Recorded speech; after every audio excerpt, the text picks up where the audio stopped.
চিঠির পরবর্তী অংশে বঙ্গানুবাদ। শ্রীমতী ওয়াটারম্যানের গভীর বিশ্বাসের কথা শুনিয়া খুশি হইলাম। যে অনুভব করে দেহগত হইলেও তাহার প্রিয়তম হারাইয়া যায় নাই, সেই যথার্থ আলোক পাইয়াছে। আমার কথা শুনিয়া সে বল পাইয়াছে, এ কথা শুনিতে ইচ্ছা করি। সে যেন তোমার কাজের সহায় হয়। শ্রীমতী মেরাইট সিওয়েলকে আমার ভালোবাসা আশীর্বাদ দিবে। আমার আশীর্বাদ ও ভালোবাসা জানিও আধ্যাত্মিক জীবনে উন্নতি লাভ করো, ইহাই প্রার্থনা।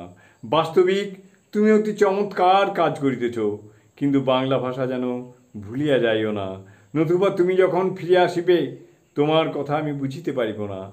ধ্রুব, সাবিত্রী, সীতা, রাম প্রভৃতি সম্বন্ধে বক্তৃতা দিয়েছ জানিয়া বড়ই আনন্দিত হইলাম।